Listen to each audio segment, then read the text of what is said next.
Vamos a hablar con Pedro Bricio, que es socio gerente de Confluencia Ambiente y Seguridad, porque ellos trabajan con las compañías en lo que tiene que ver con la utilización y el tratamiento del agua de la industria. Pedro, buenas noches, gracias por atendernos, bienvenido. ¿Qué tal? Buenas tardes, buenas noches para vos y para toda la audiencia. Gracias por el contacto. Pedro, el agua es una, es una, digamos, una verdad de perogrullo decir que el agua es el elemento vital sin el cual no hay vida, pero parece ser que los neuquinos tenemos que tener esto en cuenta, porque Vaca Muerta, recién hablábamos de un nuevo récord en la etapa de fracturas hidráulicas. Vaca Muerta va a demandar, está demandando y va a demandar mucha más agua. Entonces la pregunta que yo te hago para comenzar esta charla es, bueno, ¿cómo es el escenario hoy en cuanto a el agua que utiliza la industria hidrocarburífera, en las políticas de tratamiento, de reutilización, de disposición? ¿Cuál es el escenario que tiene hoy la provincia de Neuquén? Bueno, como bien comentabas antes de la nota, los volúmenes diarios que demanda hoy un set de fractura van en incremento. Hoy estamos hablando de que se están llegando a récord de 20 y pico etapas de fractura en un día, lo que implica más de 25.000 metros cúbicos de agua que demanda un set. Cuando estábamos hablando, hay algunas compañías incluso que están todavía en 6, 7 etapas de fractura que son en el orden de 10.000. O sea que estamos hablando de que un set de fractura hoy demanda entre 10 y 25.000 metros cúbicos de agua, y que hoy el consumo es un 100% de proveniente de agua fresca, proveniente de los ríos, del río Limay, Neuquén y... El Limay no, porque el desarrollo de Vaca Muerta está en torno al río Neuquén, pero sí, sobre el río Neuquén y el río Colorado es lo que tiene que ver con el desarrollo que está en auge y creciendo ahora en la zona de Rincón de los Sauces. Con lo cual, uno ya comienza a ver y poner el foco más con las tendencias globales y mundiales hacia el reuso, hacia la optimización en el uso y reuso del agua. Yo creo que eso nos obliga y nos lleva a pensar en la implementación de estrategias y tecnologías que a su vez están establecidas y consideradas y contempladas en la normativa provincial, ¿no? Pedro, para que la gente entienda, cuando hablamos de 25.000 metros cúbicos, estamos hablando de 25 millones de litros de agua. 25 millones de litros de agua fresca que, bueno, en Vaca Muerta tenemos la bendición de tener estas cuencas hidrográficas que son las segundas cuencas más importantes de la región, de Argentina y en Sudamérica son también una de las más importantes, y permiten, digamos, hacer uso de estos volúmenes en la actividad sin restringir otros usos.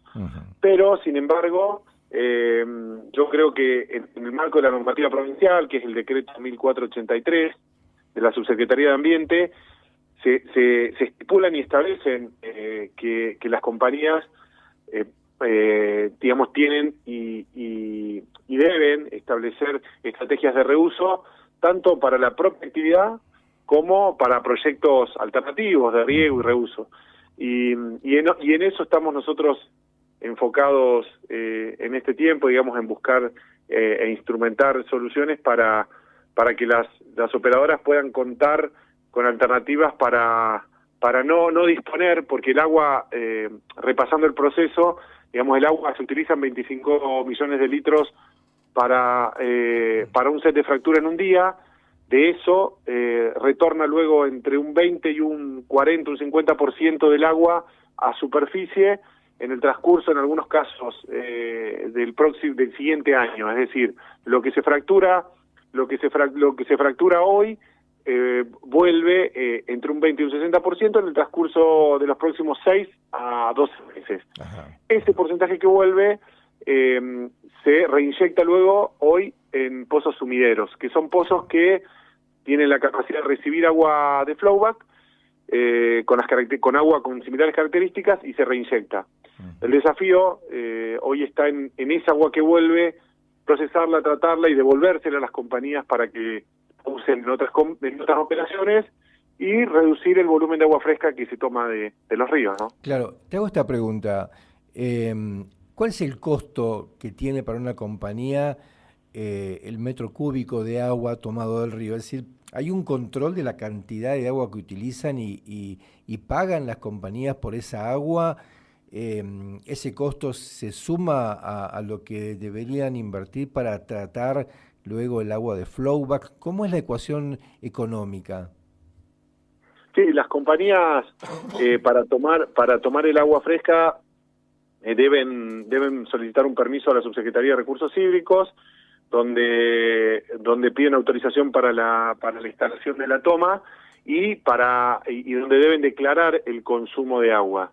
Esto hoy se presenta en la Subsecretaría de Hídricos y existe una tasa que establece, en el caso de que se tome el río de Neuquén, la Subsecretaría de Hídricos, y en el caso, hay algunas situaciones, como en el caso de los consorcios de riego del Chañar, de primera, segunda y tercera etapa, donde las compañías toman desde canales de riego que tienen la factibilidad de uso compartido entre la parte agrícola o agrícola productiva e industrial, y donde también fijan una tasa, es decir, las compañías pagan a hídricos y o al consorcio de riego una tarifa que oscila dependiendo de la zona. En Añelo, por ejemplo, algunas compañías llegan a pagan en el orden de $1 el metro cúbico, y en el Chañar, el consorcio de riego paga una tarifa similar a lo que se toma del canal principal de riego. O sea que más o menos puede rondar el orden del dólar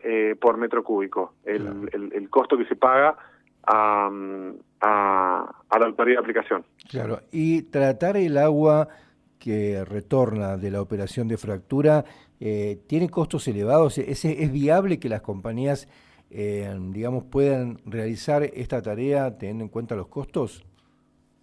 Sí, es viable. Obviamente en la ecuación está no solo la evaluación económica, sino también la evaluación ambiental. Claro. Pensemos que los pozos sumideros tienen primero una capacidad de admisión del agua, es decir, nosotros estamos inyectando agua de flowback o un agua residual en un lugar donde originalmente no estaba, es decir, estamos inyectando en el balance, estamos tomando agua del río, que la usamos para una fractura y que finalmente la estamos inyectando en una formación. Entonces, en algún punto, la condición ambiental también es un factor que incide en las decisiones que debe tomar un operador al momento de definir si encara un proyecto de tratamiento. Pero sí, evidentemente el costo de un tratamiento para reuso es más elevado que el costo de captación, pero donde se pone en la balanza también está el tema ambiental y los riesgos que implica también para la misma operación. Es decir, un sumidero que pueda generar en un futuro algún evento vinculado a alguna actividad sísmica o algún evento de contaminación y demás, es un riesgo potencial que las compañías ponen en su ecuación, y se define ahí una estrategia donde dicen, bueno, sí, vamos a ir por una estrategia de reuso para proyectar de acá a 4 o 5 años, llegar a un 20, un 30, un 40% del agua que usamos, reutilizarla. En eso está trabajando hoy fuertemente el municipio de Chañar, digamos, como una iniciativa pública del sector público y estatal, de alguna manera para incentivar a lo que establece la normativa provincial, y que es estrategias de reuso, digamos, claro, ¿no? Claro. Pero bueno, si el costo hoy en plantas de tratamiento que operan en Añelo, el metro cúbico de flowback tratado en planta ronda el orden de los $50 a $70 el metro cúbico. Claro. Claramente son sustancialmente diferentes a los costos de captación, pero a medida de que se vayan implementando estrategias y programas de tratamiento y reuso, que pueden ser en planta o in situ es en el lugar mismo donde se genera, estos costos de tratamiento se van a ir bajando, ¿no? Progresivamente. Claro. En algún momento recuerdo cuando comenzó el Vaca Muerta, allá cuando fue la firma del acuerdo entre YPF con Chevron y después YPF con la provincia, en ese momento una compañía presentó una planta móvil de tratamiento de flowback que después no tuvo, digamos, un rol muy protagónico justamente por el tema del costo, ¿no? Que las compañías no estaban dispuestas a asumir el costo del tratamiento del agua. Creo que hubo una experiencia en un yacimiento operado por gas y petróleo, con que la reutilización del agua de flowback para hacer otra fractura, pero digo, las compañías hoy están están realizando el tratamiento del agua o digamos, porque a mí una empresa que provee insumos para esta actividad me dijo, mira, las compañías no están haciendo nada con el agua, no la están tratando. Digo, ¿cuál es la realidad? Sí, lo que vos comentás es cierto, pero un poco también es importante destacar la curva de aprendizaje que viene desarrollándose en torno a Vaca Muerta. Es decir, hoy lo que ocurre en torno al tratamiento y las demandas de calidad de agua que tiene un set de fractura no son las mismas que tenían hace 10 años. Y el ejemplo está en lo que ocurre en el Permian, en Estados Unidos, donde Vaca Muerta en algún punto siempre se vio reflejado en torno a las experiencias, que de alguna manera siempre se fue mejorando en términos a los tiempos que demandó la curva de aprendizaje, pero hoy lo que en su momento requería un set de fractura, de alguna manera hoy esas restricciones han bajado en términos de la calidad del agua, y en algún punto los costos que requiere tratar el agua de flowback son más razonables para poner en condiciones la calidad que demanda el set de fractura. Claro. Entonces, lo mismo ocurre con la arena. Vos en su momento escuchabas que la tonelada de arena, la calidad de la arena, el tipo de arena cerámica y demás, andaba en el orden de $1.500 la tonelada, y hoy ya con la curva de aprendizaje y las pruebas y testeos de los pozos y cómo se ensayan, estamos hablando de 100, 150 dólares la tonelada. En términos del agua está pasando algo similar. Entonces hoy creo que casi va decantando este proceso de decir, bueno, el contexto global, el uso razonable del agua, la huella de carbono y el cuidado de los acuíferos, creo que son factores que inciden y empujan, digamos, al desarrollo de nuevas estrategias para el reuso de agua, ¿no? Te escuché mencionar varias veces a San Patricio del Chañar, ¿no? Como un lugar donde están pasando cosas en materia del control de lo que se hace con el agua, de la forma en que se utiliza y cómo se dispone. ¿Qué marca la diferencia en San Patricio del Chañar en cuanto a esta política en relación, por ejemplo, con lo que se pudo haber hecho en Rincón de los Sauces o lo que se está haciendo en Añelo? Sí, la característica principal del Chañar es su perfil productivo y los estándares de calidad que tienen este tipo de proyectos en el Chañar. Y bueno, creo que todos los neuquinos reconocemos que uno de los sitios, digamos, caracterizados por la producción frutícola y vitivinícola en Neuquén por excelencia, es el Chañar.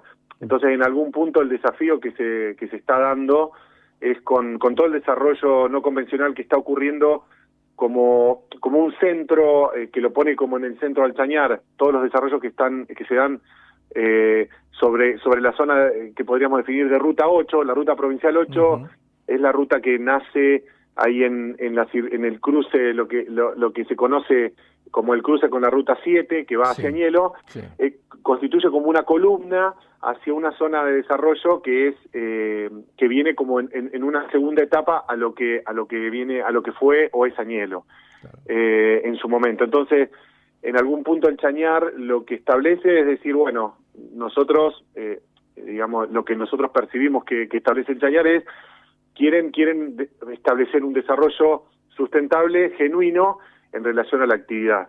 Entonces, en ese sentido, el uso y el manejo del recurso hídrico y todo lo que tiene injerencia sobre el área de influencia directa e indirecta, porque convengamos que el área de influencia del Chañar, es cierto, es el ejido en sí mismo, y todo lo que ocurre ahí adentro tiene injerencia directa, pero también las cuestiones ambientales muchas veces tienen aspectos, digamos, cuestiones de tercera generación, es decir, son cosas que se pueden ocurrir aguas arriba y que de alguna manera es importante que el municipio se involucre. Y creo que eso es lo que nosotros percibimos que Chañar está trabajando, que en el desarrollo de estrategias, no solo en lo que afecta directamente al ejido, sino lo que ocurre aguas arriba.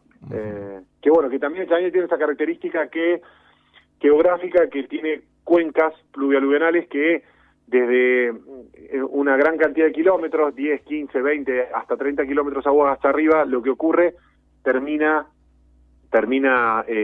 drenando, por así decirlo, hacia las zonas productivas. Entonces, en ese sentido, el Chañar está trabajando en estrategias para el desarrollo sustentable, y en este caso con el uso del agua que tiendan al manejo eficiente y de alguna manera resguardando lo que es esta producción certificada y de calidad que tienen. Claro. Y lo hace, digamos, en una convivencia amistosa con las compañías. Tampoco hay no han sido declarados enemigos las compañías petroleras, sino que hay un trabajo en conjunto. Eso me parece que también es interesante. Sí, totalmente. El Chañar no es un municipio que tiene un perfil donde históricamente en sus alrededores ha tenido desarrollos hidrocarburíferos a gran escala, es decir, lo que ocurría era quizás los desarrollos de Entre Lomas en el norte, pero estamos hablando de o Rocho, Coirón Amargo en el norte, pero estamos hablando de 50, 60 kilómetros, y no le tocaba de cerca. Hoy tiene el desafío de que tienen el patio, por decirlo de alguna manera, operaciones no convencionales muy cercanas. Y en ese sentido están trabajando codo a codo con las compañías para ir desarrollando estrategias que permitan la definición estratégica en cuanto a la localización de las compañías de servicios, por dónde ubicar los ductos para la provisión de agua, cómo ordenar el manejo de residuos y demás, y tomando obviamente toda la experiencia que desarrolló históricamente Rincón de los Sauces, y todo lo que viene siendo y ocurriendo en Añelo, digamos, ¿no?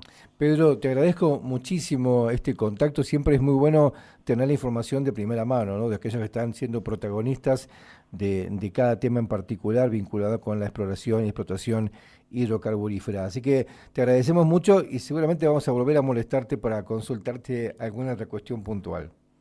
Dale, muchas gracias a ustedes por ocuparse de estos temas. La verdad que es muy importante que no solo el sector, sino la ciudadanía en general conozca que no solo las compañías, sino también las compañías, las operadoras, sino las de servicios y los organismos estatales están todos comprometidos con el tema y bueno, y se está trabajando por eso, digamos, ¿no? Muchísimas gracias, Pedro. Que tengas una buena noche. Dale, gracias a ustedes. Un abrazo grande.